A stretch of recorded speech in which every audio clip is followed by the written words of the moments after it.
बात चीन की कम्युनिस्ट पार्टी और बीजेपी के संवाद पर उठे विवाद की। चीन की इकलौती सत्ताधारी party communist party of China के नेताओं की एक टीम इन दिनों भारत के दौरे पर है। इस दौरान सीपीसी के नेताओं ने कल बीजेपी मुख्यालय जाकर पार्टी नेताओं से मुलाकात की। इसके बाद आज चीनी कम्युनिस्ट पार्टी के नेताओं ने दिल्ली में आरएसएस मुख्यालय का दौरा किया, संघ के नेताओं के साथ मीटिंग की। मुलाकातों का यह दौर ऐसे वक्त में चल रहा है जब लद्दाख की शक्सगाम घाटी पर भारत और चीन में नया तनाव पैदा हो गया है।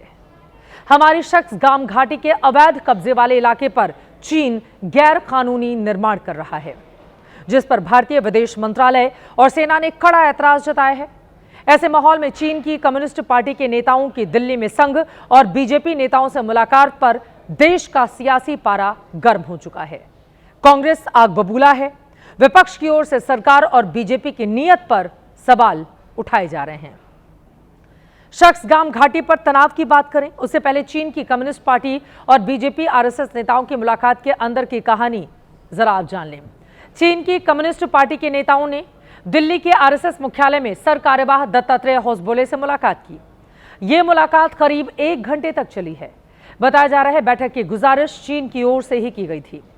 कल सीपीसी के नेताओं ने बीजेपी दफ्तर में भी पार्टी के महासचिव अरुण सिंह और विदेश मामलों के प्रभारी डॉक्टर विजय चौथाईवाले से मुलाकात की। चीनी कम्युनिस्ट पार्टी के नेताओं की अगुवाई सुन हयान कर रही हैं। उनके साथ बीजेपी नेताओं से मुलाकात में भारत में चीन के राजदूत शू फेहोंग भी मौजूद रहे।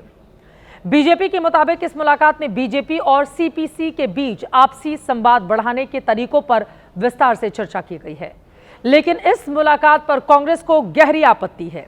पार्टी ने बाकायदा प्रेस कॉन्फ्रेंस कर बीजेपी पर हल्ला बोला। कांग्रेस की ओर से कहा गया कि जिनको लाल आंखें दिखानी थी उनके लिए लाल कारपेट बिछा दिया गया, जबकि बीजेपी खुलेआम हुई इस मुलाकात पर कांग्रेस के सवाल को फिजूल करार दे रही है।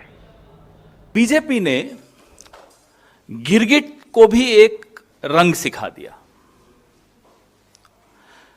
जिन्हें लाल आंखें दिखानी थी उनके लिए लाल कारपेट बिछा दिया। दिक्कत मीटिंग से नहीं है, दिक्कत संवाद से नहीं है, दिक्कत है भाजपा के दोगलेपन से, दोहरेपन से। हमारे लिए तो तुरंत सर्टिफिकेट आ जाते हैं, संघ के लिए नहीं आएंगे। वैसे संघ का मतलब क्या है? चीन की कम्युनिस्ट पार्टी से मिलना हमें नहीं समझ में आता। क्या सांस्कृतिक आदान प्रदान हो रहा है? क्या है ये? 1000 स्क्वायर किलोमीटर पिछले कुछ दिनों में जो है इंडियन ट्रूप्स जो हैं दोबारा वहाँ पेट्रोलिंग कर पा रहे हैं, जो 1962 से नहीं कर पा रहे थे। दूसरी चीज़ हम बहुत खुल के करते हैं। पिछले कुछ दिनों में फ्लाइट्स भी आरंभ हुई हैं, ट्रेड पर भी बात चल रही है। हम चोरी छुपे कोई ऐसा एमओयू नहीं करते हैं जो सालों साल जो है हम जिसका जवाब नहीं दे पाए। दरअसल चीन की कम्युनिस्ट पार्टी के नेताओं की बीजेपी और आरएसएस नेताओं से मुलाकात पर कांग्रेस को पलटवार का मौका मिल गया है, क्योंकि कांग्रेस और सीपीसी में करीब 18 साल पहले एक करार हुआ था, जिसे लेकर बीजेपी अक्सर कांग्रेस को घेरती है। चीन की कम्युनिस्ट पार्टी और कांग्रेस के करार की कहानी क्या है, अब जरा वो भी जान लें। 7 अगस्त 2008 को चीन की राजधानी बीजिंग में कांग्रेस और सीपीसी के बीच एमओयू हुआ था। इस करार पर कांग्रेस की ओर से तत्कालीन महासचिव राहुल गांधी और सीपीसी की ओर से उस वक्त के चीन के उपराष्ट्रपति और मौजूदा राष्ट्रपति शी जिनपिंग ने अपने दस्तखत किए। मीडिया रिपोर्ट्स के मुताबिक इस करार का मकसद बताया जाता है कांग्रेस और चीन की कम्युनिस्ट पार्टी में उच्च स्तरीय सूचना और सहयोग का आदान प्रदान। इसके साथ ही अहम द्विपक्षीय, क्षेत्रीय और अंतर्राष्ट्रीय मुद्दों पर आपसी विचार विमर्श। कांग्रेस और सीपीसी में एमओयू के खिलाफ सुप्रीम कोर्ट में जनहित याचिका भी दाखिल हुई थी।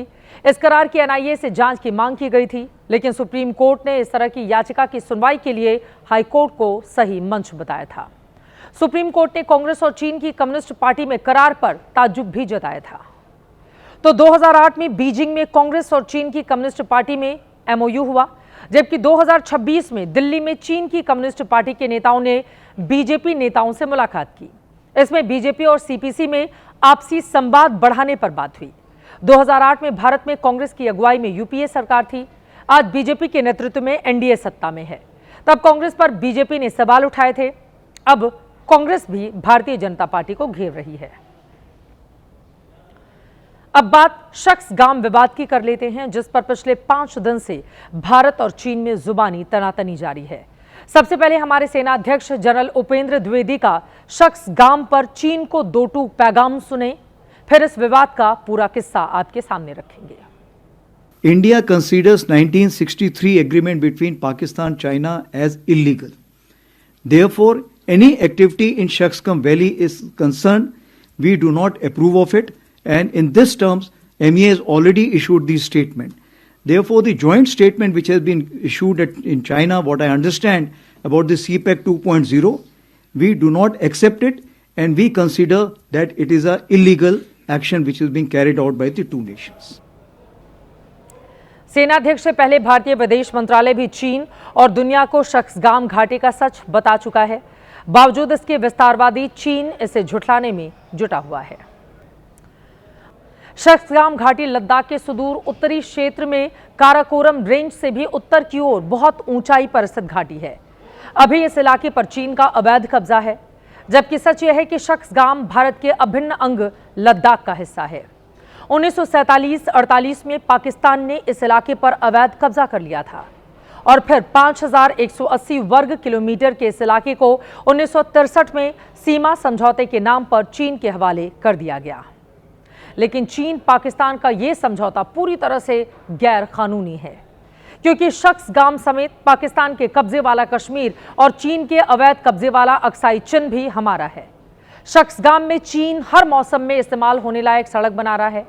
मूल रूप से भारतीय इलाके में चीन का यह निर्माण पूरी तरह से अवैध है। शख्सगाम घाटी काराकोरम दर्रे और भारत की सबसे ऊंची युद्धभूमि सियाचिन के बिल्कुल नजदीक है, जो भारत के सामरिक लिहाज से बेहद अहम है। ऐसे में अगर चीन शख्सगाम घाटी में बुनियादी ढांचा खड़ा करता है तो इस क्षेत्र में उसकी गतिविधियां बढ़नी तय हैं, जो राष्ट्रीय सुरक्षा के लिए बड़ी चुनौती बन सकती है। यही वजह है कि विदेश मंत्रालय ने शख्सगाम घाटी ही नहीं बल्कि पाकिस्तान के कब्जे वाले कश्मीर में चीन पाकिस्तान इकोनॉमिक कॉरिडोर को भी पूरी तरह से गैर कानूनी और आपत्तिजनक करार दिया है। Chinese infrastructure build-up in via CPEC, as also in Shaksgam Valley. Shaksgam Valley is Indian territory. We have never recognized the so-called China-Pakistan boundary agreement that happened in 1963. लेकिन शख्सगाम पर चीन की दादागिरी कायम है। ऐसे में चीन की कम्युनिस्ट पार्टी के नेताओं के भारतीय दौरे के बीच कांग्रेस ने सरकार को कटघरे में खड़ा कर दिया, जिस पर सरकार की ओर से भी तीखा जवाब दिया गया। जो नया कल जो दावा किया है, उससे शख्सगाम घाटी कश्मीर, कल ही बैठक हुई और अभी दावा भी हो गया कि शख्सगाम घाटी जो है कश्मीर की वो चीन की है। क्या आपने इस पे चर्चा की? बंद कमरे में ही सही, लाल आंख दिखाई? ये जानना तो देश का हक है। कश्मीर हमारा है और सारे का सारा है। मिनिस्ट्री ऑफ एक्सटर्नल अफेयर ने इस पर संज्ञान लिया है। कोई भी इस प्रकार की हरकत को बर्दाश्त नहीं किया जाएगा। अरुणाचल प्रदेश पर भी जो ये पहले इस प्रकार की बातें करता रहा है, तो चाइना को ये समझना चाहिए 1962 का भारत नहीं है, 2026 का भारत है। यह बात सच है कि अभी का भारत 1962 वाला भारत नहीं है, यह नया भारत है, न्यू इंडिया। लेकिन सच ये भी है कि चीन की छल नीति वही पुरानी है।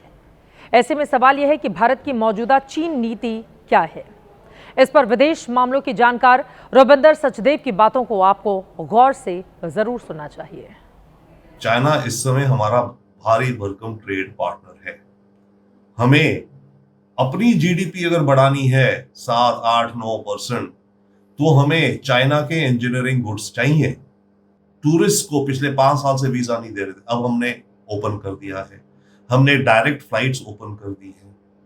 कैलाश मानसरोवर के लिए चाइना फिर कोऑपरेट कर रहा है। तो कुछ इस तरह से दोनों पक्ष इंच बटा इंच, इंच बाय इंच अपने रिश्तों को एक नॉर्मलसी की तरफ लाने का प्रयास भी कर रहे हैं। अब चीन के साथ उतार चढ़ाव वाले ये रिश्ते आगे किस रूप में बढ़ेंगे, हर एक खबर जानकारी आप तक पहुंचाते रहेंगे।